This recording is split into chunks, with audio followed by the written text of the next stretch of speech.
आप कास्ट कर चुके हैं, आपका वोट आप किस तरह से देखते हैं और सिचुएशन क्या है हैदराबाद पार्लियामेंट की? हैदराबाद पार्लियामेंट में मेरे हिसाब से काफ़ी जोश भरा हुआ है। पहली बार मैंने देखा है कि मज़हब से हटके लोग तरक्की के बारे में सोच रहे हैं। भड़काऊ भाषण से हटकर लोग अमन के बारे में सोच रहे हैं और गुंडागर्दी से हटकर जिन्होंने इनको सताया है उस डर से बाहर निकलकर हटकर लोग पहली बार स्वेच्छा देख रहे हैं, हिम्मत देख रहे हैं, आगे बढ़ने के लिए मुस्कुराहट शायद मुझे लगता है उन पर। आपको क्या लगता है ओवैसी के गढ़ में आप कंटेस्ट कर रही है, आप उन पे जीत पाएगी? क्योंकि वो 4 बार तो ऑलरेडी एमपी रह चुके हैं और इस बार 5th टाइम जो है वो कंटेस्ट कर रहे हैं। मैं एक ही बात कहूंगी आपसे, मैंने अपने हैदराबाद कॉन्स्टिट्यूएंसी का हर मतदाता का दिल जीत लिया है। अभी वोट उसका एक रिजल्ट है। मुझे पता है मेरे सारे भाइयों और बहनों आज निकलेंगे 40 साल का इस गुंडा राज को खत्म करने के लिए। मैम, क्या अपील करना चाहेगी वोटर्स से आज के दिन? मैं यही कहूंगी, भैया आपका हर वोट वो छोटा नन्हा मुन्ना बच्चे जिनकी पढ़ाई नहीं है, जो गरीबी में दलदल में है, उनको आगे बढ़ने का एक मौका देगा। भैया आपका हर वोट उस लड़की को जो पढ़ना चाहती है, आगे बढ़ना चाहती है, उसको मौका देगा। भैया आपका हर वोट उस नौजवान को नौकरी दिलाएगा। भैया आपका हर वोट बेघर को घर दिलाएगा। भैया आपका हर वोट उन सारे बूढ़े बुजुर्ग जिनका कोई देखभाल करने वाला नहीं है, उनके लिए संरक्षण मिलेगा। भैया आपका हर वोट एक नया सूरज में मेरा कॉन्स्टिट्यूएंसी को लेके आएगा।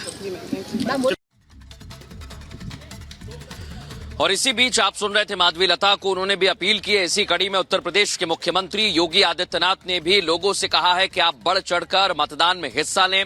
मतदान प्रतिशत को बढ़ाने के लिए जोर दिया जा रहा है और मुख्यमंत्री योगी आदित्यनाथ ने भी लोगों से कहा है कि आप लोकतंत्र के इस महापर्व का हिस्सा बने, बड़ी संख्या में मतदान केंद्रों तक पहुंचे और आपका अधिकार मिला है। ये एक दिन बड़ा महत्वपूर्ण है और इसका इस्तेमाल करें, अपने मत का प्रयोग करें और लोकतंत्र के इस महापर्व का हिस्सा बने। मुख्यमंत्री योगी आदित्यनाथ ने भी उत्तर प्रदेश के साथ साथ देश की जनता से ये अपील की है कि आप घरों से निकलें, सबसे पहले मतदान फिर जलपान। इसी देवाक्य के साथ, इसी संदेश के साथ लोगों को प्रेरित किया जा रहा है कि वो घरों से बाहर निकलें, अपने मत का इस्तेमाल करें।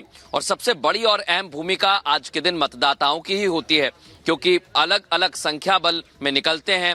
कई जगह पर हम देख रहे हैं महिलाएं हैं, कई जगह पर पुरुष हैं। अब हम आपको लेकर चलते हैं बिहार के बेगूसराय, क्योंकि वहां पर वोटर्स के मन में क्या है, उनके मुद्दे क्या है, अभी तक किस तरह से लोग सुबह से निकल रहे हैं। सुजाता, जरा आप तस्वीर भी दिखाइए, बात करिए मतदाताओं से। बिल्कुल मृदुल, देखिए मैं इस वक्त मौजूद हूँ उस इलाके में जिसे 2 चुनाव से पहले यानी करीब 1-1.5 दशक पहले तक मिनी मॉस्को कहा जाता था, बिहार का लेनिनग्राद कहा जाता था। लेकिन जब से बीजेपी की तरफ से गिरिराज सिंह आए हैं, अब ये लेफ्ट से राइट हो चुका है, लेफ्ट का गढ़ नहीं राइट का गढ़ हो चुका है। और बेगूसराय में इस वक्त हम मौजूद हैं पोलिंग बूथ पर, जहां पर आप देख रहे हैं सुबह से ही लोग जो हैं वो आकर कतारों में लगे हुए हैं और वोट डाल रहे हैं। अपनी अपनी तैयारी के साथ यहाँ पर आए हुए हैं। बहुत से लोग यहाँ पर हमें नजर आ रहे हैं। जरा कहाँ से आए हैं आप लोग? क्या मुद्दा है वोट का? वोट डालने आए? चलिए, क्या सोचकर आप बताइए, वोट डाल दिया? हाँ। अरे वोट डाल दिया। ये देखिए माता जी ने पहले वोट डाल दिया। जरा दिखाइए, जरा स्याही लगवा कर आई हैं। क्या सोचकर वोट डालती हैं आप? क्या बोले सब लोग घर के साथ में आए इसलिए आ गए? हाँ हाँ, पर काम तो होना चाहिए ना। काम हो गया काम हो रहा है। जो चाहिएगा ना वो हो गया है। अच्छा, हो गया है। हाँ। देखिए, ये कह रही है कि इनको जो चाहिए था वो हो गया है। कुछ और महिलाओं से बात करते हैं, पुरुष तो यहाँ बात नहीं कर रहे हैं। आप लोग वोट डालने के लिए आई हैं, क्या सोचती हैं वोट डालने के लिए? कैसा नेता होना चाहिए जिसके लिए वोट डालती हैं आप? सब नेता ठीक है। सब ठीक है? हाँ। कुछ काम हुआ है आपका? हाँ, हो जाए। क्या कुछ मिल रहा है गाँव में? राशन मिल रहा है, सिलेंडर मिला है? हाँ मिला है। हाँ। अच्छा, आप बताइए, ये महिला हैं आप, थोड़ा इधर आ जाइए। आप बाहर निकलती हैं तो ठीक लगता है कि नहीं? हाँ, ठीक लगता है। ठीक लगता है। घर में और बच्चे हैं, बेटियां हैं? हाँ, सब है। पढ़ाई लिखाई ठीक चल रही है सब? हाँ, ठीक चल रही है। चल रही है। अच्छा, आप बताइए, यहीं से सुबह सुबह आ गई हैं आप, काम बाद में करेंगी घर का? शर्माइए मत, चलिए कुछ और हम यहाँ देखिए, लोग जो हैं वो कतार में लगे हुए हैं, महिलाओं और पुरुष की लाइनें अलग अलग हैं। इधर आइए, वोट डालने आ गए हैं आप, क्या सोच के वोट करता है युवा देश का? हम लोग युवा जो है, हम लोग अपने देश के हित में और देश को सुरक्षित के लिए अपना वोट दे रहे हैं। मेरा वोट तो देश के हित में जाएगा और जो भी आने वाला समय में जो 10 साल वो भी अच्छा किए और आने वाले टाइम में भी अच्छा ही करेंगे। अच्छा, आप बताइए, वोट डालने आए हैं, क्या मुद्दा लेकर चलते हैं वोट डालने के लिए? हम देश को जो है ना, मतलब देश हमारा विकास करे, हाँ, साथ में हम लोग का भी विकास हो, इस मुद्दे के साथ हम वोट डालने जा रहे हैं जी। बात है, ये देखिए एक वोट डाल गया। वोट डाल दिया आपने? जरा दिखाइए उंगली कहाँ है। ये स्याही लगवा कर आ गए हैं, क्या सोच के वोट डाला? क्या सोच के, जिस विजय हो जाए, जिस पर दे दिए विजय हो जाए। ये सही है, अपने प्रत्याशी की विजय हो जाए। और यहाँ ये भी बता दें कि बीजेपी की तरफ से यहाँ बेगूसराय से प्रत्याशी हैं गिरिराज सिंह और इंडिया ब्लॉक की तरफ से अवधेश राय। गिरिराज सिंह इस वक्त उनका जो वोट है वो तो मुंगेर में है, वो अपना वोट डालने सुबह ही पहुंच गए, 7 बजे वोट डाल दिया, उसके बाद अपने इलाके में घूम रहे हैं। हमने उनसे खास बातचीत की है, सुनाते हैं आपको क्या कुछ कहा उन्होंने। गिरिराज जी, आप तो सबसे पहले अपना वोट डाल के आ गए, हालांकि आपका वोट बेगूसराय में नहीं है अभी तक, क्या जानकारी? मैं अभी देखिए कितना सजगता से वोट डाल करके बगल से बढ़िया से आया हूँ मुंगेर लोकसभा में, और 7:25 में हम अपने बेगूसराय के चकिया बूथ पे पहुँच गया।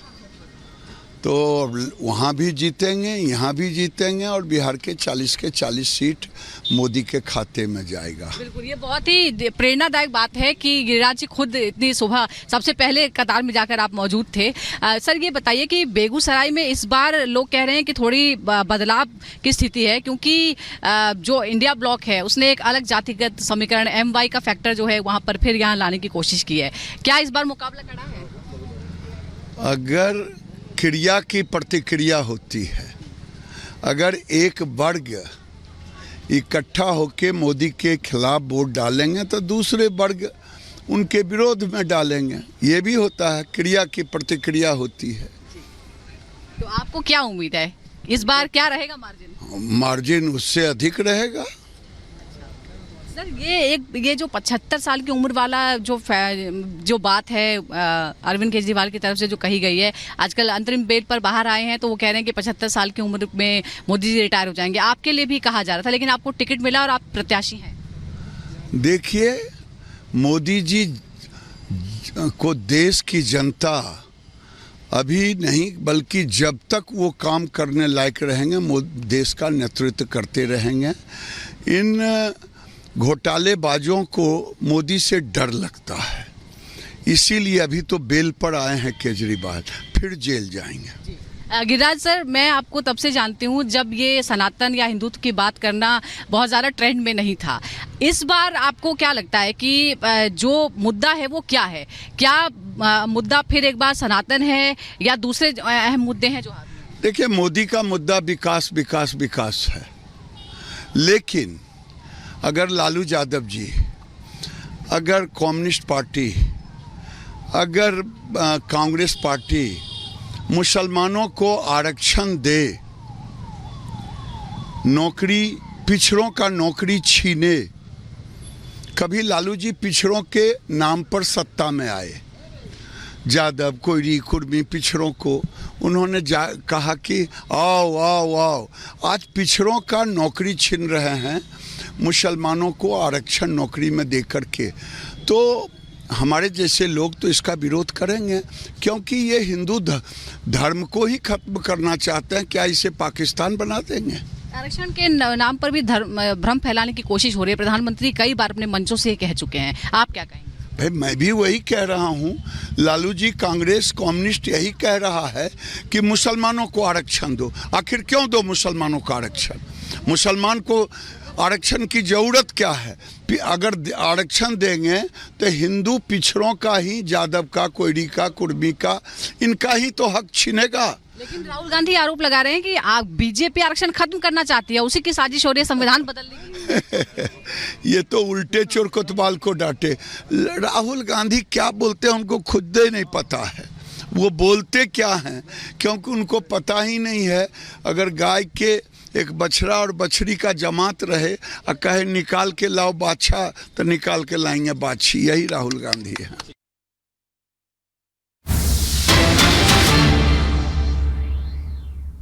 और आपके द्वारा दिया गया वोट भारत की सरकार कौन सी बनेगी इसको तय करता है।